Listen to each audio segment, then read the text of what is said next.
ஆண்டவரும் உலக இரட்சகருமாகிய இயேசு கிறிஸ்துவின் நாமத்தினாலே அனைவருக்கும் அன்பின் வாழ்த்துக்கள். இந்த ஷேரன் தியாலஜிக்கல் செமினாரி வகுப்பு வாயிலாக உங்களை சந்திப்பதில் மிக்க மகிழ்ச்சி. நாம் ஜெபம் செய்து இந்த வேத பாட வகுப்பை நாம் ஆரம்பிக்கலாம். நல்ல ஆண்டவரே, நாங்கள் உண்மை நன்றியோடு துதிக்கிறோம், ஸ்தோத்தரிக்கிறோம். கர்த்தர் கொடுத்த இந்த நல்ல நேரத்திற்காக நாங்கள் ஆண்டவருக்கு கோடி ஸ்தோத்திரங்களை செலுத்துகிறோம். தகப்பனே, இந்த நாளினுடைய அப்போஸ்தலர் நடபடிகளுடைய அந்த வகுப்பை கர்த்தர் எங்களுக்கு ஆசீர்வதித்து கொடுக்க வேண்டுமா நாங்கள் ஜெபிக்கிறோம். பரிசுத்த ஆவியானவர் நீர் எங்களோடு இடைப்படுவீராக என்று சொல்லி நாங்கள் ஜெபிக்கிறோம். உம்முடைய நாமம் மகிமைப்படட்டும். நீர் எங்களோடு பேசும், நீர் எங்களுக்கு நாங்கள் நாங்கள் கற்றுக்கொள்கிறோம். உம்முடைய நாமத்தை தொடர்ந்து மகிமைப்படுத்தும். இதை பார்க்கிற கேட்கிற எல்லாரையும் கர்த்தர் நீர் ஆசீர்வதியும். உம்முடைய திருநாமம் மகிமைப்படட்டும். இயேசு கிறிஸ்துவின் நாமத்தில் பிதாவே, ஆமென். கர்த்தர் நல்லவர். கடந்த வகுப்பிலே நாம் அப்போஸ்தலர் 1ஆம் அதிகாரம் மற்றும் 2ஆம் அதிகாரத்தினுடைய ஒரு சில பகுதிகளை நாம் பார்த்தோம். இன்றைக்கும் கூட நாம் தொடர்ச்சியாக நாம் பார்க்கலாம். கடந்த வகுப்புல அப்போஸ்தலர் 2ஆம் அதிகாரத்துல பெந்தேகோஸ்தே என்னும் நாள், அந்த நாள்ல ஜனங்கள் எல்லாரும் ஓரிடத்திலே கூடி வந்து ஆண்டவருடைய வாக்குத்தத்தம் நிறைவேற அவர்கள் காத்திருந்தார்கள். கர்த்தர் வாக்குத்தத்தம் பண்ணினதின்படியே அவர்கள் மேல் பரிசுத்த ஆவியை ஆண்டவர் அனுப்பினார். அவர்கள் அனைவரும் பரிசுத்த ஆவினால் நிரப்பப்பட்டவர்களாய் அவர்கள் எல்லாரும் அபிஷேகத்தை பெற்றுக்கொண்டு தங்களுக்கு தந்தளினபடியே வெவ்வேறு பாஷைகளில் அவர்கள் பேச தொடங்கினார்கள் என்று நாம் பார்த்தோம். அடுத்தது நாம் தொடர்ந்து வாசிக்கும் பொழுது 12வது வசனத்தை வாசிக்கும் போது, எல்லாரும் பிரமித்து சந்தேகப்பட்டு இது என்னமாய் முடியுமோ என்று ஒருவரோடொருவர் சொல்லிக் கொண்டார்கள். மற்றவர்களோ இவர்கள் மதுபானத்தினால் நிறைந்திருக்கிறார்கள் என்று பரியாசம் பண்ணினார்கள். அப்பொழுது பேதுரு 11 கூட நின்று அவர்களை நோக்கி உரத்த சத்தமாய், யூதர்களே, எருசலேமில் வாசம் பண்ணுகிற ஜனங்களே, நீங்கள் எல்லாரும் அறிந்து கொள்வீர்களாக, என் வார்த்தைகளுக்கு செவி கொடுங்கள். நீங்கள் நினைக்கிறபடி இவர்கள் வெறி கொண்டவர்கள் அல்ல.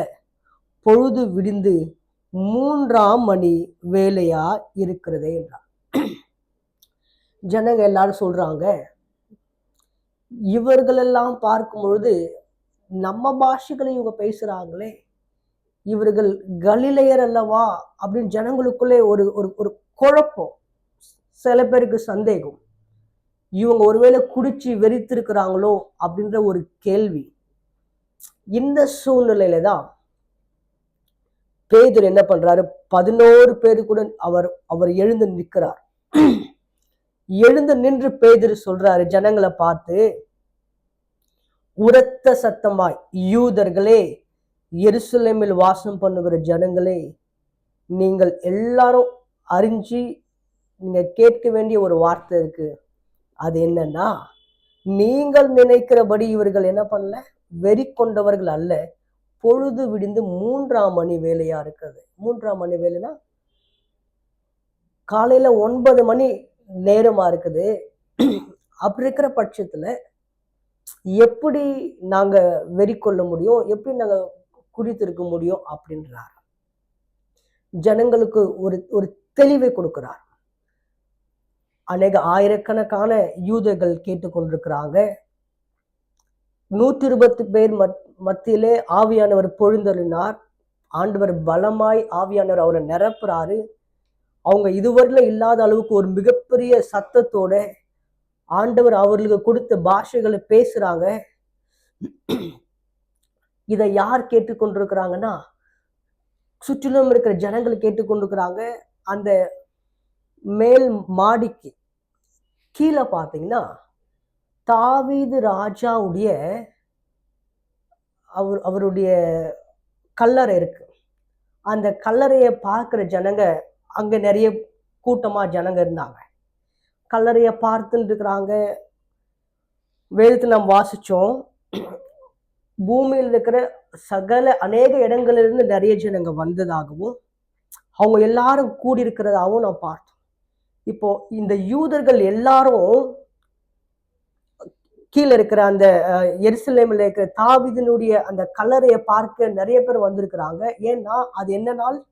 பெந்தேகோஸ்தே என்கிற நாள், கொண்டாட்டத்துக்குரிய ஒரு நாள். அந்த நாள்ல ஜனங்கள் எல்லாரும் சந்தோஷப்பட்டு நண்பர்களோடும் உறவினர்களோடும் குடும்பத்தோடும் பார்த்து கொண்டிருக்கிறாங்க, நேரத்தை செலவிட்டு கொண்டிருக்கிறாங்க. அந்த சூழ்நிலையில திடீரென்று சொல்லி மிகப்பெரிய ஒரு கூக்குரல், ஒரு சத்தம் என்ன அப்படி வந்து பார்க்கும்போது, இந்த 120 பேர் என்ன பண்றாங்க, மேல் வீட்டுல அறையில அவங்க ஆண்டவர் அவங்களுக்கு கொடுத்த அந்த அந்நிய பாஷைகள் நிரம்பி ஆண்டவர் நாமத்தை மகிமைப்படுத்துறாங்க, ஆண்டவர் துதிச்சுட்டு இருக்கிறாங்க. இதை கேட்ட ஜனங்களுக்கு இப்போ ஒரு சந்தேகம், ஒரு ஒரு விதமான பிரமிப்பு, என்ன நடக்குது அப்படின்னு தெரியல.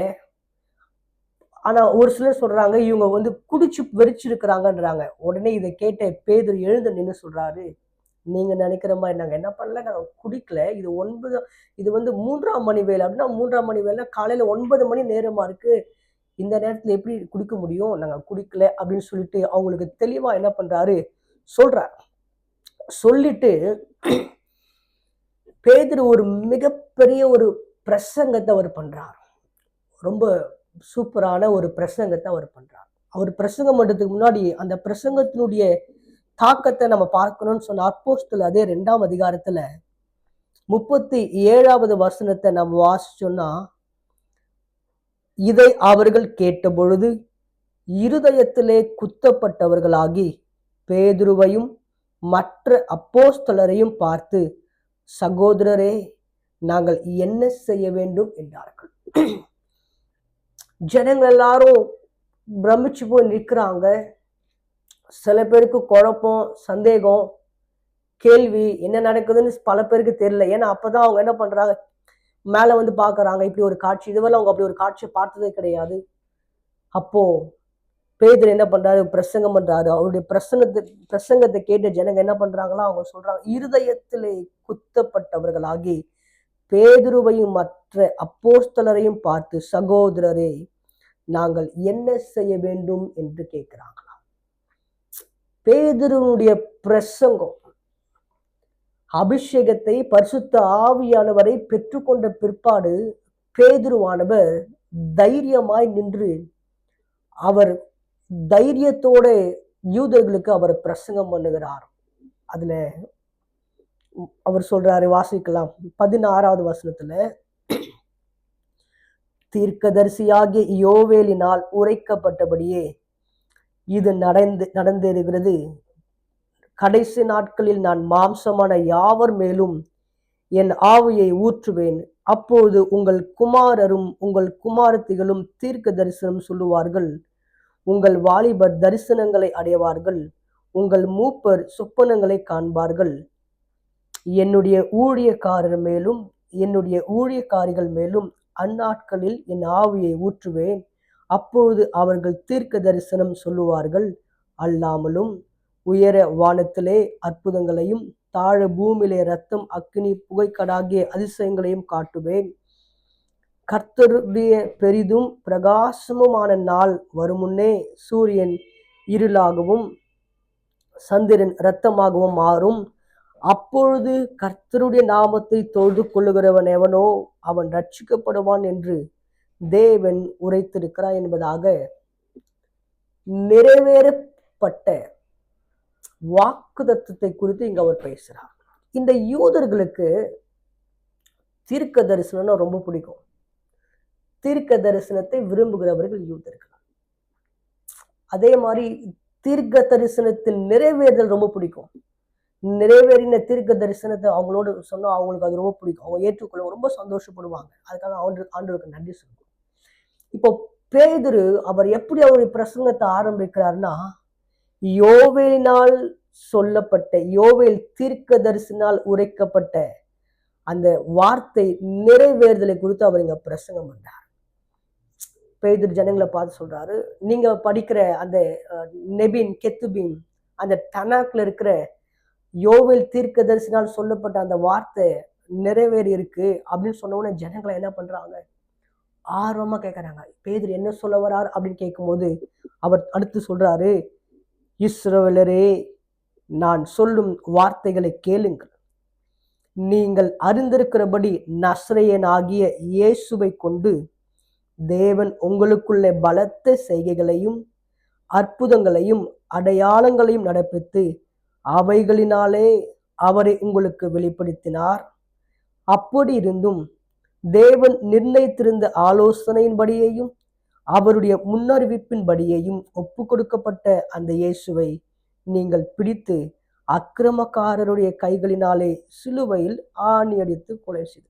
இப்போ பேதுரு அவர்களை பார்த்து சொல்றாரு 22வது வசனத்துல, யோவேலுடைய நாட்களில் யோவேல் தீர்க்கதரிசினால் சொல்லப்பட்ட வார்த்தை இயேசுவின் மூலமாய் நிறைவேறிற்று.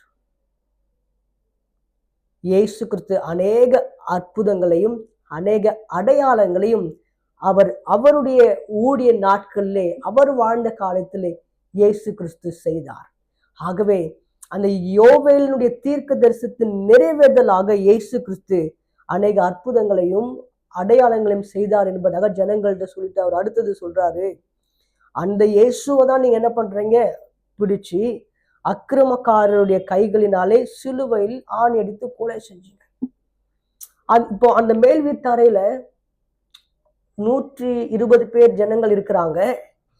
இவங்களுடைய சத்தத்தை கேட்ட ஜனங்க, அநேக ஜனங்கள், நூற்றுக்கணக்கான ஜனங்கள் இப்ப மேல வந்துட்டாங்க. சரித்திரத்துல இப்படியா நம்ம வாசிக்கிறோம். சரித்திரம் இப்படியாக சொல்லுது, இயேசு கிறிஸ்து சிலுவையில அறையப்படும் பொழுது அவரை சுற்றி ஏறக்குறைய 500க்கும் மேற்பட்ட ஜனங்கள் இருந்தார்கள் என்பதாக. அந்த 500க்கும் மேற்பட்ட ஜனங்கள் அவங்க எங்க இருந்து வந்தாங்க அப்படின்னு பார்க்கும்பொழுது உலகத்தின் பல்வேறு நாடுகளிலிருந்தும் பல்வேறு பட்டணங்களிலிருந்தும் பல்வேறு பகுதிகளில் இருந்தும் வந்தவர்கள் தான் அவர்கள். ஏன்னா யூதர்கள் 7 பண்டிகையை கொண்டாடுவாங்க. 7 பண்டிகையில 3 பண்டிகை பார்த்தீங்கன்னா அடுத்தடுத்து வரும். அது என்ன பண்டிகைன்னா பஸ்கா பண்டிகை. இன்றைக்கு பஸ்கா பண்டிகைன்னா மறுநாள் அவங்க என்ன பண்ணுவாங்கன்னா புளிப்பில்லாத அப்ப பண்டிகையை கொண்டாடுவாங்க. அந்த பண்டிகை ஒரு 7 நாள் வரும். புளிப்பில்லாத அப்ப பண்டிகையுடைய முதல் நாளுக்கு அடுத்த நாள் அவங்க என்ன பண்ணுவாங்க, அசைவாட்டும் பலின்னு சொல்லி அது ஒரு பண்டிகையை கொண்டாடுவாங்க. ஸோ இப்படி தொடர்ந்து அவங்களுக்கு பண்டிகை இருக்கிறதுனால சிதறி இருக்கிற யூதர்கள் என்ன பண்றாங்க, தங்களுடைய தேசத்துக்கு, தங்களுடைய பட்டணத்துக்கு, தங்களுடைய இடங்களுக்கு ஆண்டவரை தொழுது கொள்ள, அந்த பண்டிகையிலே பங்கெடுக்க, அந்த பண்டிகையில சேர்ந்து பண்டிகையை அனுசரிக்க, இப்படியாக அநேக யூதர்கள் என்ன பண்ணுவாங்க, அந்த நாட்களில பண்டிகை நாட்கள்ல எருசலேமுக்கு வருவாங்க. அப்படி வந்த ஜனங்கள் தான் இவங்க. அப்படி வந்த ஜனங்களை பார்த்து வசனம் சொல்லுது, பிரதான ஆசாரியர் மூப்பர் என்ன பண்ணாங்களா, அவங்கள ஏவி விட்டாங்களா. எதுக்கு?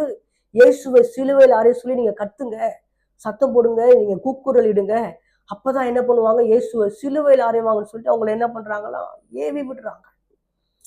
சிதறி இருக்கிற யூதர்கள் அவங்க கூடி இருக்கிறாங்க. அவங்க மத்தியில தான் இந்த பிரதான ஆசாரியரும் மூப்பர் அப்படியே சொல்றாங்க. அவங்களும் என்ன நடக்குதுன்னு தெரியாம அவங்களும் சேர்ந்து ஜனங்களை கத்த ஆரம்பிக்கிறாங்க. அப்படி நடந்த சம்பவம் தான் அது. இங்க இப்போ ஜனங்க 120 பேர் மேல இருக்கிறாங்க. மீத ஜனங்கள் எல்லாம் சுற்றுலும் அப்படியே வேடிக்கை பார்த்துட்டு இருக்கிறாங்க. கீழே தாவீதினுடைய கல்லறையை பார்த்துட்டு இருக்காங்க. ஜனங்க நேரத்தை செலவிட்டு இருக்கிறாங்க. அந்த ஜனங்களுடைய சத்தத்தை கேட்டவுடனே இவங்க என்ன பண்றாங்க, மேல என்ன நடக்குதுன்னு பார்க்கும்போது அப்போ சொல்றாரு பேதுரு, இங்க நிக்கிற நீங்க தான் அன்னைக்கு இயேசு என்ன பண்ணீங்க, அங்க அந்த கொல்கதா மலையில இயேசுவை சிலுவையில அறைக்கிறதுக்கு நீங்க தான் காரணமா இருந்தீங்க. நீங்க தான் அந்த இயேசுவை கொலை செஞ்சீங்க. 120 பேர் பக்தியுள்ள யூதர்கள். வசனம் தான் சொல்லுது, பக்தியுள்ள யூதர்கள். அந்த பக்தியுள்ள யூதர்கள் அவங்க கூட இருந்த மற்ற யூதர்கள் தான் இயேசு என்ன பண்ணாங்க, சிலுவையில் அறைஞ்சாங்க. இப்போ பேதுரு அதுதான் அவங்க சுட்டி காமிக்கிறார். அப்படிப்பட்ட இயேசுவை தான் நீங்க சிலுவையில ஆணி எடுத்து கொலை செய்தீர்கள் அப்படின்னு பேதுரு அவங்கள பார்த்து சொல்றாரு. 24ஆம் வசனம் எப்படியா வாசிக்கிறோம், தேவன் அவருடைய மரண உபாதிகளின் கட்டை அவிழ்த்து அவரை எழுப்பினார். அவர் மரணத்தினால் கட்டப்பட்டிருக்க கூடாதிருந்தது. இப்ப இயேசு சொல்றாரு, அப்படி இப்போ பேதுரு சொல்றாரு, அப்படிப்பட்ட ஒரு இயேசு கிறிஸ்துவை நீங்க கொலை செஞ்சீங்க. ஆனாலும் அந்த இயேசு அவர் என்ன பண்ணல, மரித்தவராகவே இருக்கல. மரணம் இயேசுவை கட்டி வைக்க முடியல. இயேசு கிறிஸ்து என்ன பண்ணாரு, அந்த தேவன் அவருடைய மரண உபாதிகளின் கட்டை அவிழ்த்து அவரை எழுப்பினார். தேவன் அவரை உயிரோடு எழுப்பினார். நீங்க இயேசுவை கொலை செஞ்சீங்க, ஆனால் தேவன் இயேசுவை உயிரோடு எழுப்பினார் என்கிற இயேசு கிறிஸ்து உயிர் தெழுந்த ஒரு ஒரு வல்லமையான செய்தியை ஜனங்களுக்கு என்ன பண்றாரு, அவர் பிரசங்கிக்கிறார். இதை கேட்ட ஜனங்க எல்லாம் ரொம்ப பிரமிச்சு போய் பேதுரு பாக்குறாங்க. பேதுரு என்ன சொல்ல வராரு ரொம்ப கவனமா, ரொம்ப உன்னிப்பா பேதுருவை கவனித்துக் கொண்டிருக்கிறாங்க. அப்ப பேதுரு அடுத்தது சொல்றாரு, இப்போ யோவேல் 2ஆம் அதிகாரம் 28வது வசனத்தை இங்க பேதுரு பேசினாரு. அடுத்தது ஒரு வசனத்தை பேதுரு பேசுறார். எத்தனாவது வசனம்? 25ல வாசிக்கும் பொழுது, அவரை குறித்து தாவீது, கர்த்தரை எப்பொழுதும் எனக்கு முன்பாக நிறுத்தி நோக்கி கொண்டிருக்கிறேன், நான் அசைக்கப்படாதபடி அவர் என் வலது பார்சத்திலே இருக்கிறார். இப்போ இந்த யூதர்களுக்கு நான் ஏற்கனவே சொன்ன மாதிரி தீர்க்க தரிசனம்னா அவங்களுக்கு ரொம்ப பிடிக்கும். தீர்க்க தரிசனம், அதுவும் நிறைவேறின தீர்க்க தரிசனத்தை குறித்து சொல்லும் போது அவங்களுக்கு அது ரொம்ப இஷ்டம், ரொம்ப பிடிக்கும்.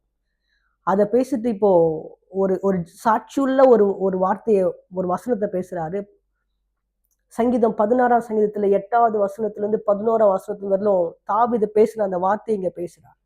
ஏன் தாவீது பேசின வார்த்தையை அவர் பேசுறாருன்னா, அந்த மேல் வீட்டு அறைக்கு கீழ்த்தளத்துல தாவீது அடக்கம் பண்ண அந்த கல்லறை இருக்கு. உலகத்துல இருக்கிற ஜனங்க எங்க இருந்தாலும் எப்பெல்லாம் அவங்க எருசலேமுக்கு வராங்களோ, அவங்க என்ன பண்ணுவாங்கன்னா வந்து அந்த தாவீதுடைய கல்லறையை பார்த்துட்டு ஆண்டவர்கிட்ட ஜெபம் பண்ணுவாங்களாம். என்ன ஜெபம் பண்ணுவாங்களா? ஆண்டவரே, ஒரு ராஜ்யத்தை நான் ஏற்படுத்துவேன்னு சொன்னீங்களே, இந்த தாவீது ராஜா போல ஒரு ராஜ்யத்தை நீங்க எங்களுக்கு ஏற்படுத்தி கொடுங்க ஆண்டவர்னு சொல்லி ஆண்டவரை நோக்கி ஜெபம் பண்ணிட்டு தான் போவாங்களாம். அப்போ இப்போ பேதுரு சொல்றாரு, சாட்சியுள்ள ஒரு வார்த்தை. ஜனங்களுக்கு நல்லா தெரியும். யாரு தெரியும்? தாவீது தெரியும். இப்ப அந்த தாவீதை குறிச்சு பேசுறாரு. என்ன சொல்றாரு? தாவீது, கர்த்தரை எப்போது எனக்கு முன்பாக நிறுத்தி நோக்கி கொண்டிருக்கிறேன், நான் அசைக்கப்படாதபடி அவர் என் வலது பார்சத்தில் இருக்கிறார். அதனாலே என் இருதயம் மகிழ்ந்தது, என் நாவு களி கூர்ந்தது, என் மாம்சமும் நம்பிக்கையோடு தங்கியிருக்கும். என் ஆத்துமா பாதாளத்தில் விடீர். உம்முடைய பரிசுத்தர் அழிவை காண ஒட்டீர். ஜீவ மார்க்கங்களை எனக்கு தெரியப்படுத்தினீர். உம்முடைய சன்னிதானத்தில் என்னை சந்தோஷத்தினால் நிரப்புவீர் என்று சொல்லுகிறேன். சகோதரரே, கோத்திர தலைவனாகிய தாவீதை குறித்து நான் உங்களுடனே தைரியமாய் பேசுகிறதற்கு இடம் கொடுங்கள். அவன் மரணமடைந்து அடக்கம் பண்ணப்பட்டான். அவனுடைய கல்லறை இந்நாள் வரைக்கும் நம்மிடத்தில் இருக்கிறது. அதுதான் அவன் சொல்றார். தாவீதை குறிச்சு பேசுறதுக்கு நீங்க எனக்கு இடம் கொடுங்க. அவன் யாரு? கோத்திர தலைவன். அந்த கோத்திர தலைவனுடைய கல்லறை நம்ம மத்தியில் இருக்கிறது. அந்த தாவீது அவன் மரித்து போனான். ஆனா இயேசு கிறிஸ்து அவர் மரித்தார், அடக்கம் பண்ணப்பட்டார், உயிரோடு கூட இருக்கிறார்னு சொல்லி இயேசு கிறிஸ்துடைய உயிர் தேர்தல தாவீது சொன்ன வார்த்தையை வச்சு அவர் ரொம்ப அதிகாரத்தோடு அவர் தைரியமாய் ஜனங்களோடு அவர் பேச ஆரம்பிக்கிறார். அடுத்த வசனத்துல 30ஆம் வசனம், அவன் தீர்க்கதரிசியாயிருந்து உன் சிங்காசனத்தில் வீற்றிருக்க மாம்சத்தின்படி உன் சந்ததியிலே கிறிஸ்துவை எழும்ப பண்ணுவேன் என்று தேவன் தனக்கு சத்தியம் பண்ணினதை அறிந்தபடியால் அவன் கிறிஸ்துவனுடைய ஆத்துமா பாதாளத்திலே விடப்படுவதில்லை என்றும் அவருடைய மாம்சம் அழிவை காண்பதில்லை என்றும் முன்னறிந்து அவர் உயிர்த்தெழுதலை குறித்து இப்படி சொன்னார். இந்த இயேசுவை தேவன் எழுப்பினார். இதற்கு நாங்கள் எல்லாரும் சாட்சிகளா இருக்கிறோம். தாவீது இயேசு கிறிஸ்துடைய உயிர்த்தெழுதலை குறித்து சொன்ன அந்த வார்த்தையை இங்க அப்போஸ்தலனாகிய பேதுரு யூதர்களுக்கு காண்பிச்சு கொடுக்கிறார். அப்பா, சங்கீதம் 16ஆம் சங்கீதத்துல இப்படியா தாவீது சொல்லியிருக்கிறாரு இயேசு கிறிஸ்துடைய உயிர்த்தெழுதலை குறிச்சு. இப்போ அந்த வார்த்தை நிறைவேறி இருக்கிறது. இயேசு கிறிஸ்து மரித்தார், அடக்கம் பண்ணப்பட்டார். அவர் மரித்தவராகவே, அடக்கம் பண்ணப்பட்டவராகவே கல்லறையில் மூடப்பட்டிருக்கவில்லை. இப்பொழுது அவர் உயிர் தெழுந்திருக்கிறார். அதற்கு நாங்கள் எல்லாம் சாட்சிகளா இருக்கிறோம்னு சொன்ன உடனே ஜனங்களை ரொம்ப பிரமிப்பா பாக்குறாங்க. ஏதோ ஒரு விஷயத்த இந்த பேதுரு நமக்கு சொல்ல வராரு அப்படின்னு சொல்லிட்டு ஜனங்க ரொம்ப ஆர்வமா ரொம்ப கவனத்தோடு பேதுரு என்ன சொல்ல வரான்னு அவங்க கேட்கிறாங்க. அதை பேசிட்டு பேதுரு அடுத்தது சொல்றாரு, அவன் தேவனுடைய வலக்கரத்தினாலே உயர்த்தப்பட்டு பிதா அருளின வாக்குதத்தத்தின்படி பரிசுத்த ஆவியை பெற்று நீங்கள் இப்பொழுது காண்கிறதும் கேட்கிறதுமாகிய இதை பொழிந்தருளினார். தாவீது பரலோகத்திற்கு எழுந்து போகவில்லையே, நான் உம்முடைய சத்துருக்களை உமக்கு பாதபடியாக்கி போடும் வரைக்கும் நீர் என் வலது பாரிசத்தில் உட்காரும் என்ற கர்த்தர் என் ஆண்டவருடனே சொன்னார் என்று அவனே சொல்லியிருக்கிறான். ஆகையால் நீங்கள் சிலுவையில் அறைந்த இந்த இயேசுவையே தேவன் ஆண்டவரும் கிறிஸ்துவமாக்கினார் என்று இஸ்ரவேல் குடும்பத்தார் யாவரும் நிச்சயமாய் அறிய கடவீர்கள் என்று சொல்லி 110ஆம் சங்கீதத்தினுடைய முதல் வசனங்களை இங்க அப்போஸ்தலன் ஆகிய பேதுரு பேசுகிறார். அந்த இயேசுவை தான் நாங்க இன்றைக்கு பிரசங்கித்துக் கொண்டிருக்கிறோம். நீர் என் வலது பார்சத்தில் உட்காருவீர்னு சொல்லி அங்க எழுதப்பட்ட வாக்குத்தத்தத்தின் நிறைவேறுதல் தான் இன்றைக்கு நடந்து கொண்டிருக்கிறது. அதனுடைய சாட்சிகளை தான் நாங்க நின்று பேசிருக்கோம்னு சொல்லி ஜனங்கள்கிட்ட அவர் ரொம்ப தெளிவா நிறைவேறின வார்த்தைகளை கொண்டு சாட்சிகளை கொண்டு ஜனங்களோடு பேச ஆரம்பிக்கிறாரு. இதை கேட்ட ஜனங்க என்ன பண்றாங்க தெரியுங்களா? இதை அவர்கள் கேட்ட பொழுது இருதயத்திலே குத்தப்பட்டவர்களாகி பேதுருவையும் மற்ற அப்போஸ்தலரையும் பார்த்து, சகோதரரே, நாங்கள் என்ன செய்ய வேண்டும் என்றார்கள். பேதுரு ரொம்ப அழகா ஞானமா பழைய ஏற்பாட்டின் நிறைவேறுடைய வார்த்தையை அந்த யூதர்களுக்கு ரொம்ப தெளிவா பிரசங்கம் பண்ணாரு. ஜனங்க எல்லாரும் கேட்கிறாங்க. பேதுரு ரொம்ப கடினமா பேசுறாரு. நீங்க தான் அவரை கொலை செஞ்சீங்க, அவர் கொலை செய்யப்பட்டதுக்கு நீங்க தான் காரணம் அப்படின்னு சொல்லி ஜனங்கள்கிட்ட பேசுறாரு. ஆனா ஜனங்க எல்லாரும் அந்த வார்த்தையை தட்டி கடிக்கல, பேதுரு பார்த்து முறுமுறுக்கல, பேதுரு பார்த்து கோவப்படல, பேதுரு கேள்வி கேட்கல. இந்த வார்த்தை வசனம் சொல்லி அவர்கள் இருதயத்திலே குத்தப்பட்டவர்களாகி பேதுருவையும் மற்ற அப்போஸ்தலர்களையும் பார்த்து என்ன சொல்றாங்களா? நாங்க என்ன செய்யணும், நாங்க என்ன செய்யணும் அப்படின்னு கேட்கிறாங்க. இந்த வார்த்தையை பேசிட்டு பேதுரு நிற்கிறாரு. பேதுரு ஜனங்களை பார்த்து எந்த ஒரு ஆல்டர் கால் கொடுக்கல. யாரெல்லாம் இயேசு தெய்வமா ஏற்றுக்கிறீங்க, யாரெல்லாம் இந்த இயேசுவை நம்புறீங்க, யாரெல்லாம் இந்த இயேசுவை விசுவாசிக்கிறீங்க கேட்கல. அவர் பேசிட்டு நிற்கிறாரு. ஜனங்க இருதயத்தில் குத்தப்பட்டவர்களா எழுந்துக்கிறாங்க. எழுந்து நின்று பேதுருவையும் மற்ற அப்போஸ்தலரையும் பார்த்து கேட்கிறாங்க, நாங்க என்ன பண்ணணும், இப்போ நான் என்ன பண்ணணும்? ஏன்னா அவங்களுக்கு என்ன பண்ணணும்னு தெரியாது. இதுவரை இப்படிப்பட்ட ஒரு ஒரு ஒரு கூடுகையோ ஒரு அந்த ஒரு கூட்டம் ஒரு மீட்டிங் நடந்ததே கிடையாது. இதான் முதல் முறை பார்க்குறாங்க. அவங்க கேட்குறாங்க, பேதுருவை மற்ற அப்போஸ்தலரை பார்த்து நாங்கள் என்ன செய்யணும்? இந்த இயேசுவை தெய்வமா ஏற்றுக்கணும்னா, இப்போ இந்த இயேசுவை எங்கள் வாழ்க்கையில நாங்கள் பெற்றுக்கொள்ளணும்னா நாங்கள் என்ன செய்யணும் அப்படின்னு கேட்குறாங்க. அதற்கு பேதுரு சொல்றாரு, பேதுரு அவர்களை நோக்கி 38வது வசனம், பேதுரு அவர்களை நோக்கி, நீங்கள் மனம் திரும்பி ஒவ்வொருவரும் பாவ மன்னிப்புக்கென்று இயேசு கிறிஸ்துவின் நாமத்தினாலே ஞான ஸ்நானம் பெற்றுக் கொள்ளுங்கள், அப்பொழுது பரிசுத்த ஆவியின் வரத்தை பெறுவீர்கள் என்றார். பேதுரு சொல்றாரு, நீங்க என்ன பண்ணணும்? மனம் திரும்பணும், ஒவ்வொருவரும் பாவ மன்னிப்புக்கென்று இயேசு கிறிஸ்துவின் நாமத்தினால ஞான ஸ்நானம். யார் நாமத்தினால? இயேசு கிறிஸ்துவின் நாமத்தினால. 2 ஞான ஸ்நானம் இருக்கு. ஒன்று பாவ மன்னிப்பிற்கென்று யோவான் ஸ்நானகனால் கொடுக்கப்பட்ட ஞான ஸ்நானம். 2வது மனம் திரும்பின பிற்பாடு இயேசு கிறிஸ்துவின் நாமத்தினால் எடுக்கப்படுகிற ஞான ஸ்நானம். யோவான் என்ன பண்றாரு? யோவான் ஸ்நானகன் பிரசங்கம் பண்றாரு.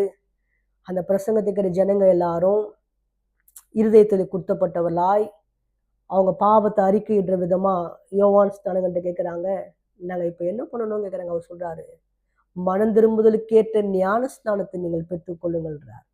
அப்போ ஞான ஸ்நானத்தை கொடுக்குறாரு. அப்போ ஒரு நாள் இயேசுவும் வராரு. இயேசு யோவான் ஸ்நானகன்ட்ட சொல்றாரு, ஞான ஸ்நானம் கொடுக்க சொல்றாரு. அப்போ யோவான் ஸ்நானகன் சொல்றாரு, இல்ல இல்ல ஆண்டவரே, நான் உங்களுக்குலாம் கொடுக்க முடியாது. ஏன்னா யோவான் ஸ்நானம் தெரியும், அவர் கொடுக்குற ஞானஸ்தானம் என்ன ஞானஸ்தானம்? மனம் திரும்புதலுக்கு ஏற்ற ஒரு ஞானஸ்தானம் தான். ஏசு இன்னும் மனம் திரும்பி, ஏசு கிறிஸ்து அவர் தெய்வம், அவர் மனம் திரும்பி இருக்கிறார், அவர் எந்த பாவம் அறியாதவர், அவர் குற்றமற்றவர். ஆனா இயேசு சொல்றாரு, இப்போ இந்த நிறைவேற வேண்டிய அவசியமா இருக்குது, இப்போ நீ இது கிடைக்கணுன்றாரு. அப்புறம் கொடுக்குறாரு. அப்போ ஒரு ஞான ஸ்நானம் மனம் திரும்புதலுக்கு ஏற்ற ஞான ஸ்நானம்.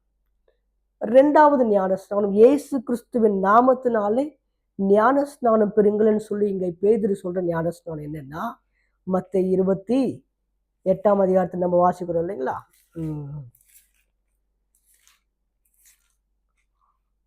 நீங்கள் புறப்பட்டு போய் சகல ஜாதிகளையும் சீஷராக்கி பிதா, குமாரன், பரிசுத்த ஆவியின் நாமத்தில் அவர்களுக்கு ஞான ஸ்நானம் கொடுக்கும்.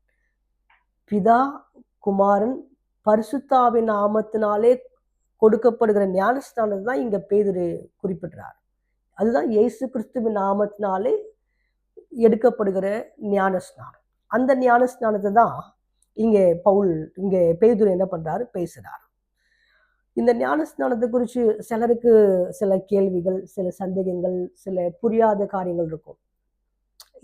இங்க ஒன்லி ஜீசஸ், இயேசு நாமத்தால மட்டும்தான் ஞான ஸ்நானம் கொடுக்கணும் அப்படிலாம் சில பேர் பேசுவாங்க. இங்க குறிக்கப்பட்ட இயேசு கிறிஸ்துவின் நாமத்தினால எனக்கு ஞான ஸ்நானம் பிதா, குமாரன், பரிசுத்த ஆவியின் நாமத்தினாலே கொடுக்கப்படுகிற ஞான ஸ்நானத்தை தான் இங்க பேதுரு பேசுறார்.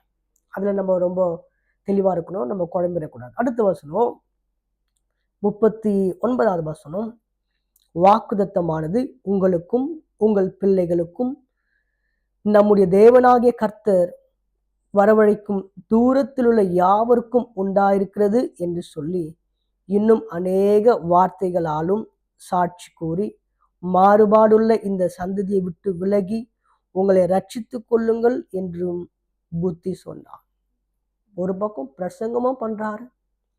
அதுக்கப்புறம் ஜனங்க அவர்கிட்ட கேட்குறாங்க, பேதுரு நாங்கள் இப்போ என்ன பண்ணணும், நாங்கள் உணர்ந்துட்டோம், நாங்கள் தப்பு பண்ணிட்டோம், குற்றமில்லாத மாசற்ற ரத்தமாக அந்த இயேசு கிறிஸ்துவை கொலை செய்து நாங்கள் காரணமாக இருந்துட்டோம், இப்போ நாங்கள் வருந்துறோம், இப்போ அந்த இயேசுவே நாங்கள் தெய்வமாக ஏற்றுக்கொள்ள நாங்கள் விரும்புகிறோம், நாங்கள் அவருக்காக வாழ விரும்புகிறோம், அவரை பின்பற்ற விரும்புகிறோம் அப்படின்னு கேட்கும்போது இங்கே பேதுரு சொல்றாரு, அவங்களுக்கு அநேக வார்த்தைகளை பிரசங்கம் பண்றாரு, அநேக அறிவுரைகளை கூறுறாரு, அநேக விஷயங்களை புத்தி சொல்றாரு.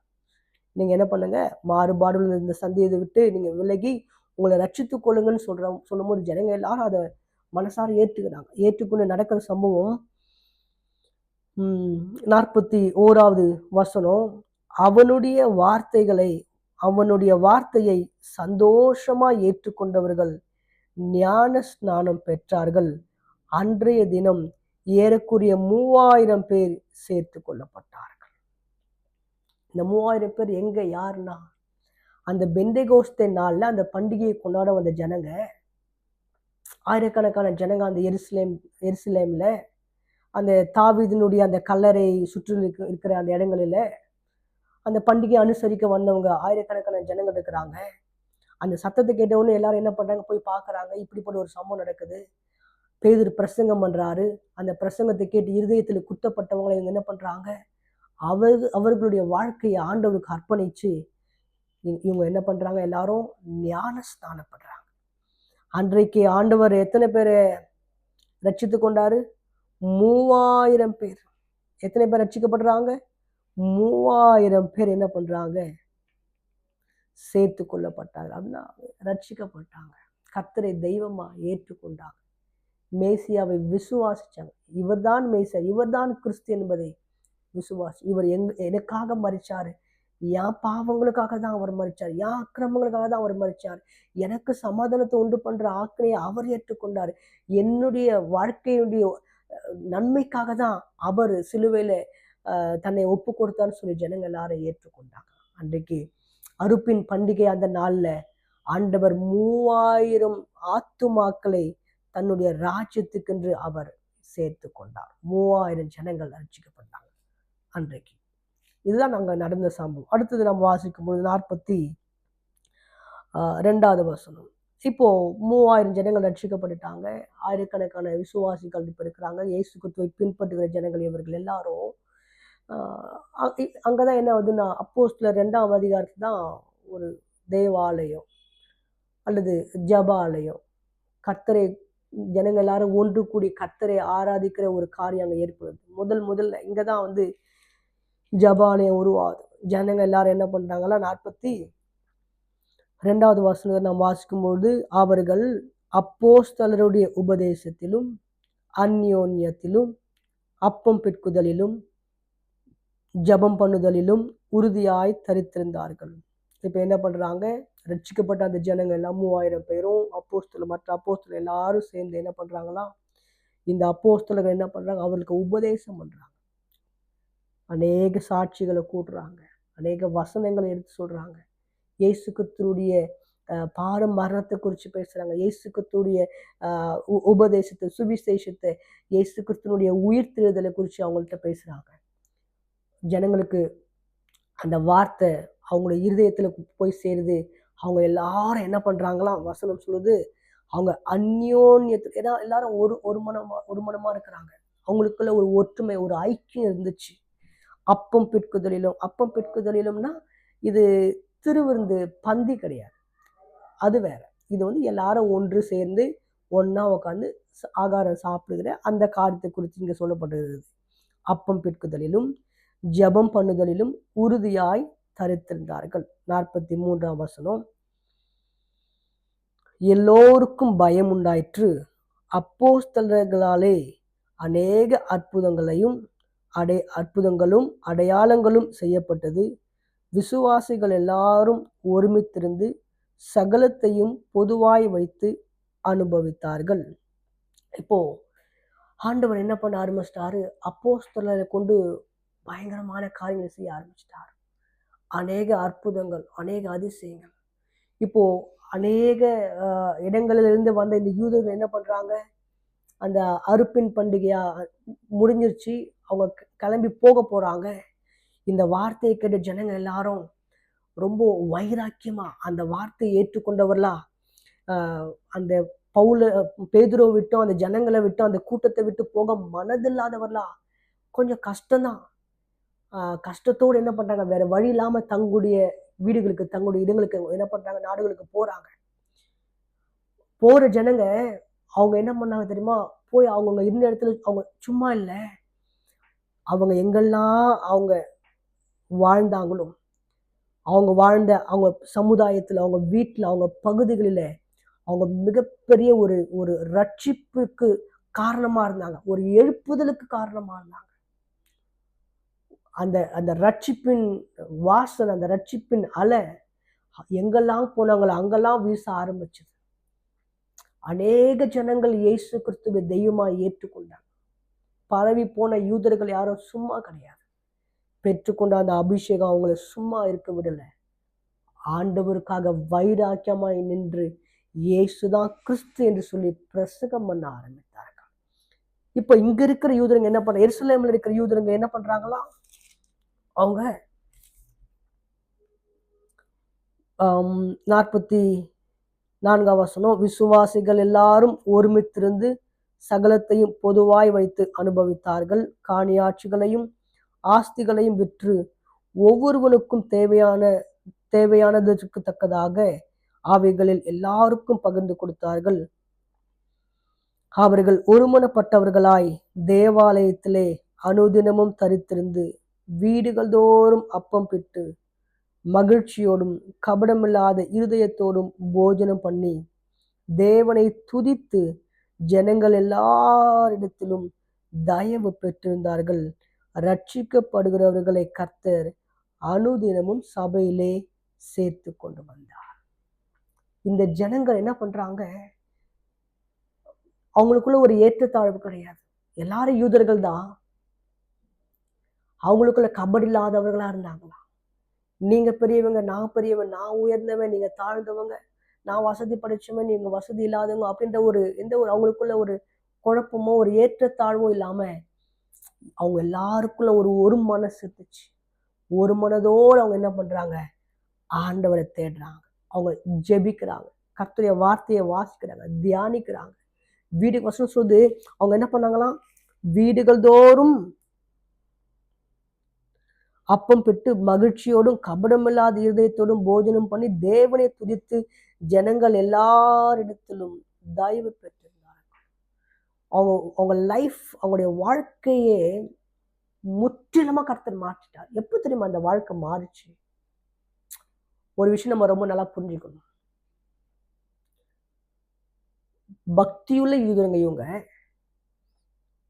இந்த பக்தியுள்ள யூதர்கள் தான், யூதர்களை சார்ந்த அநேக ஜனங்கள் பிரதான ஆசாரிகள் வார்த்தையை கேட்டு, மூப்பர்களுடைய வார்த்தையை கேட்டு, இயேசுவை சிலுவையில் அறையும் சிலுவையில் அறையும் கத்துனவங்க, கூக்குரலிட்டவங்க, கோஷம் போட்டவங்க, இப்போ அவங்க என்ன பண்றாங்களாம், வீடுகள் தோறும் போய் ஜெபம் பண்றாங்களாம், அப்பம் பெற்கிறாங்க, ஒரு மனதாக இருக்கிறாங்க, ஐக்கியப்பட்டிருக்கிறாங்க. எல்லாருக்கிட்டையும் வசனம் ரொம்ப அழகா சொல்லுது, அவர்கள் தேவனை துதித்து ஜனங்கள் எல்லாரிடத்திலும் 47 வசனம் தயவு பெற்றிருந்தார்கள். ஒரு கட்டத்துல தங்களுக்காக வந்த மேசியாவையே சிலுவையில் அறியுங்க, அவரு வேணாம், அவர் எங்களுக்கு வேணாம், அவர் குற்றமற்றவரா இருந்தாலும், அவரு பரிசுத்தமுள்ள தெய்வமா இருந்தாலும், அவர் பாவம் அறியாதவரா இருந்தாலும், நீதிமானா இருந்தாலும், அவர் எங்களுக்கு வேணாம். ஒருவேளை இந்த பரபாஸ் குற்றமுள்ளவனா இருந்தாலும், அவன் கொலைப்பாதவனா இருந்தாலும், அவன் கலகத்து நிமித்தமா அவன் சிறைச்சாலை போடப்பட்டவனா இருந்தாலும் பரவாயில்ல, அவனை எங்களுக்கு விடுதலை பண்ணுங்கன்றாங்க ஒரு காலத்துல. ஆனா இப்ப அதே ஜனங்க என்ன பண்றாங்க, எல்லாருக்கிட்டையும் ஒரு தயவு அவங்களுக்கு கிடைக்குது, எல்லாருக்கிட்டையும் சாந்தமா இருக்கிறாங்க, எல்லாரையும் நேசிக்கிறாங்க, எல்லாருக்கிட்டையும் அன்பா பணிவா பேசுறாங்க, எல்லாருக்கிட்டையும் ஒரு ஒரு ஒரு ஐக்கியமா இருக்கிறாங்க. இது எப்படி நடந்துச்சு அப்படின்னு நம்ம பார்க்கும் பொழுது, பரிசுத்த ஆவியானுடைய ஊற்றப்பட்ட அந்த அனுபவம். எப்போ ஒரு மனுஷனுடைய வாழ்க்கை முற்றிலுமா மாறும் அப்படின்னு பார்த்தீங்கன்னா, எவர் ஒருவருக்குள்ளே பரிசுத்த ஆவியானவர் வருகிறாரோ, பரிசுத்த ஆவியானவர் முழுவதுமாய் அவர்களை ஆட்கொள்கிறாரோ, யார் ஒருவர் பரிசுத்த ஆவியானவருக்கு தங்களை ஒப்பு கொடுக்கிறார்களோ, தங்களை முழுவதுமாய் விட்டு கொடுக்கிறார்களோ, பரிசுத்த ஆவியானவர் அவர்களை ஆட்கொள்ளும் பொழுது அவங்களுடைய வாழ்க்கை மாறும், சுபாவங்கள் மாறும், குணாதிசயங்கள் மாறும், பேச்சு மாறும், அவங்களுடைய காரியங்கள் எல்லாம் மாறும். இந்த ஜனங்களுடைய வாழ்க்கை அப்படிதான் மாறுச்சு. இதை பார்த்த ஜனங்கள் எல்லாரும் இப்ப ஆசைப்படுறாங்க, நாமளும் என்ன பண்ணலாம், தேவாலயத்துக்கு போகலாம், நாமளும் ஜபாலயத்துக்கு போய் கர்த்தரை தொழுது கொள்ளலாம்னு சொல்லி ஜனங்களுக்குள்ள ஒரு வாஞ்சை, ஒரு விருப்பம், ஒரு ஆசை வந்துருச்சு. அதான் கடைசி வசனம் சொல்லுகிறது, ரட்சிக்கப்படுகிறவர்களை கர்த்தர் அனுதினமும் சபையிலே சேர்த்து கொண்டு வந்தார். அப்போ இன்றைக்கு நம்முடைய திருச்சபைகளிலே ஆத்துமாக்கள் சேர்க்கப்பட வேண்டும் என்று சொன்னார். கர்த்தர் இப்படிப்பட்ட ஜனங்களை இங்க சேர்த்தது போல நம்முடைய திருச்சபைகளிலேயும் ஆத்துமாக்கள் சேர்க்கப்பட வேண்டும் என்று சொன்னார். நாம் செய்ய வேண்டிய காரியம் அப்போஸ்தலருடைய உபதேசம் இருக்கணும். அப்போஸ்தலருடைய உபதேசம், ஐக்கியம், ஒரு மனது, வீடுகள் தோறும் ஜபம் இருக்கணும். ஜனங்களை நம்ம விசாரிக்கிறவனாக தயவு பெற்றிருக்கணும். ஒரு ஒரு ஒரு சாந்த குணம் இருக்கணும். நமக்குள்ள ஒரு நேசிக்கிற ஒரு மனப்பான்மை இருக்கணும். இப்படிப்பட்ட ஒரு காரியம், குணங்கள் நம்முடைய வாழ்க்கையில இருக்கும்போது, நம்முடைய ஊழியத்தில் இருக்கும்போது, நிச்சயமா ஆண்டவர் நாமத்தினால என்னால சொல்ல முடியும், அன்று மாத்திரம் கிடையாது, அன்று மாத்திரம் சபையில ஜனங்கள் சேர்க்கப்பட்டதும் கிடையாது, இன்றும் கூட சபையிலே ஜனங்கள் நாளுக்கு நாள் சேர்க்கப்படுவார்கள். இதுக்கு ரொம்ப முக்கியம் பரிசுத்த ஆவியானவர். அடுத்தது அப்போஸ்தலருடைய உபதேசம் இன்னைக்கு ரொம்ப முக்கியமானது தெரியுங்களா? சத்தியத்தையும் அறிவீர்கள், சத்தியம் உங்களை விடுதலையா. அப்போ இன்னைக்கு நம்ம சத்தியம் ரொம்ப இம்பார்ட்டன்ட், ரொம்ப முக்கியம். அந்த சத்தியம் சரியா இருந்துச்சுன்னு சொன்னா எவர் ஒருவர், இங்க பேதுரு எப்படி பிரசங்கிச்சார்? பேதுரு பார்த்தீங்கன்னா ஒரு மாதிரி சில பேர் சொல்லுவாங்க பேதுரு முந்திரி கொட்டை அப்படின்னு சொல்லுவாங்க. ஆனா பேதுரு எல்லாத்தையும் சந்தேகமா பார்க்கிறவர், எல்லாத்தையும் கொஞ்சம் வித்தியாசமான கோணத்துல பார்க்கிறவர். இயேசு மரிச்சதுக்கு அப்புறம், சிலுவையில் அறையப்பட்டதுக்கு அப்புறம் இயேசுவே வானா ஊழியம் வானான்ட்டு பின்மாற்றத்துல போயிட்டு ஒரு பேதுரு. பட் ஆனா அதே பேதுரு 11 பேர் இருக்கிறாங்க, அவங்க மத்தியிலேருந்து நின்று வல்லமையா, வைராக்கியமா, தைரியமா பிரசங்கம் பண்றாருன்னா அது காரணம் அவருக்குள்ளே கொடுக்கப்பட்ட பரிசுத்த ஆவியானுடைய அபிஷேகமும் வல்லமையும் நிரப்புதலும் தான். அப்போ இன்றைக்கு நம்முடைய ஊழியம், நம்முடைய தனிப்பட்ட வாழ்க்கை, நம்முடைய காரியங்கள், நம்முடைய ஆவிக்குரிய காரியங்கள் வல்லமையா இருக்கணும்னு சொன்னா, வித்தியாசமா வேறுபட்டு இருக்கணும்னு சொன்னா, நமக்குள்ளே பரிசுத்த ஆவியானவர் அவசியமா இருக்கிறார். நம்முடைய திருச்சபைகளிலே, நம்முடைய ஊழியத்திலே ஒரு மிகப்பெரிய ஆத்தும அறுவடையை நம்ம பார்க்க வேண்டும் என்று சொன்னால், ஊழியத்தில் ஒரு மிகப்பெரிய ஒரு ஒரு ரட்சிப்பை நம்ம பார்க்கணும்னு சொன்னா, ஒரு பெரிய எழுப்புதலை நம்ம பார்க்கணும்னு சொன்னா, ஆவியானவரால் நிரப்பப்பட்ட ஒரு பிரசங்கம், ஆவியானவரால் நிரப்பப்பட்ட ஒரு ஜீவியம், ஆவியானவரால் நிரப்பப்பட்ட ஒரு சாட்சியுள்ள ஒரு முன்மாதிரியான வாழ்க்கை பலரையும் கிறிஸ்துவுக்குள்ள இழுத்து கொள்ளும். பேதுரு பண்ற பிரசங்கத்தை கேட்ட ஜனங்க, அவரு கடினமா பேசுறார். உங்களால தான் நீங்க தான் அந்த இயேசுவை கொலை செஞ்சீங்க. ஆனா இதெல்லாம் கேட்ட ஜனங்க, அவங்களுக்கு பேதுரு மேல கோபம் வரல, ஆனா அவங்க இதயத்துல குத்தப்படுறாங்க.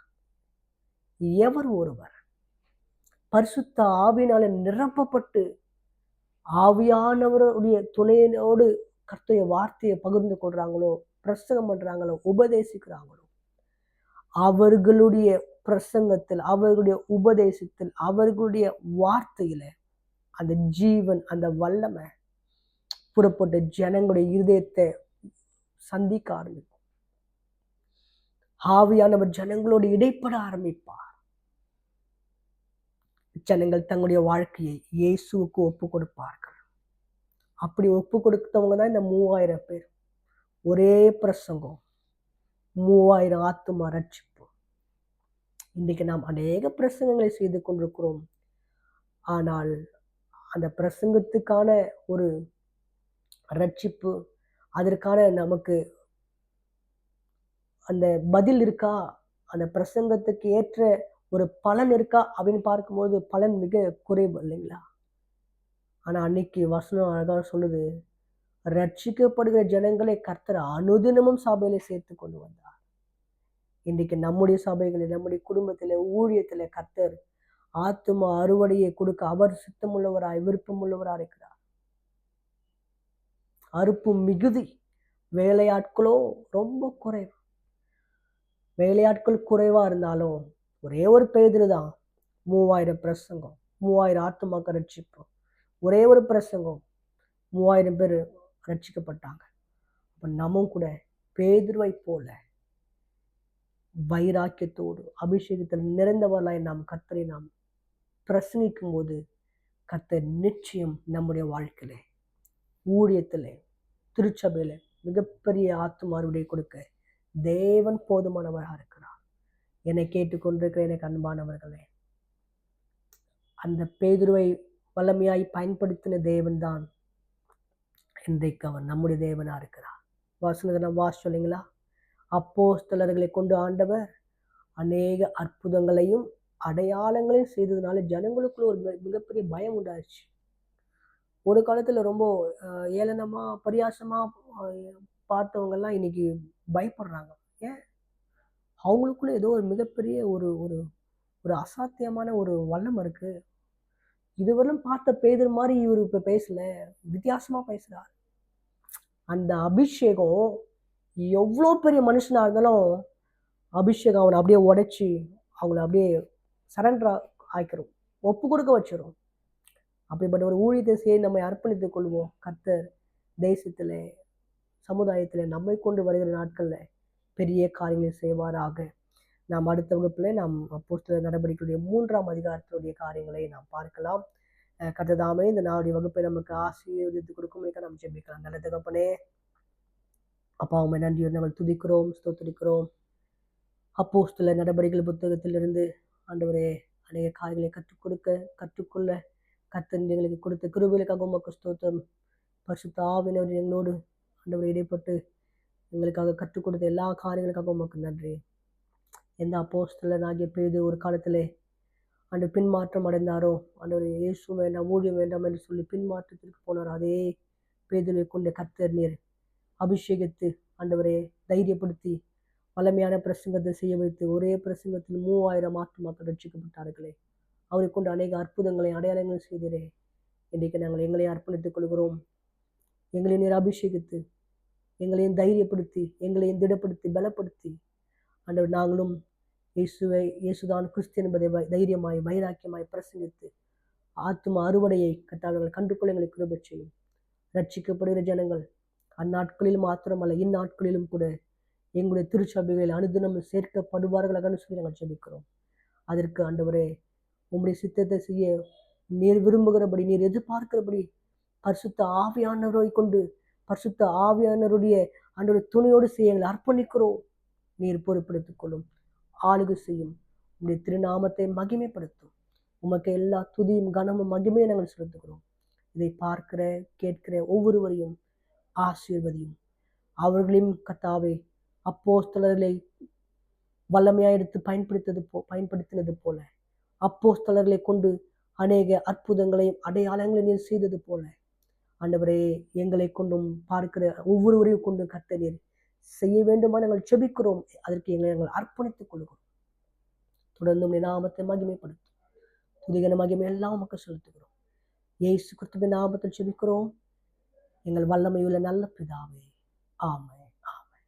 God bless you. கர்த்தர் உங்கள் எல்லாரையும் ஆசீர்வதிப்பாராக.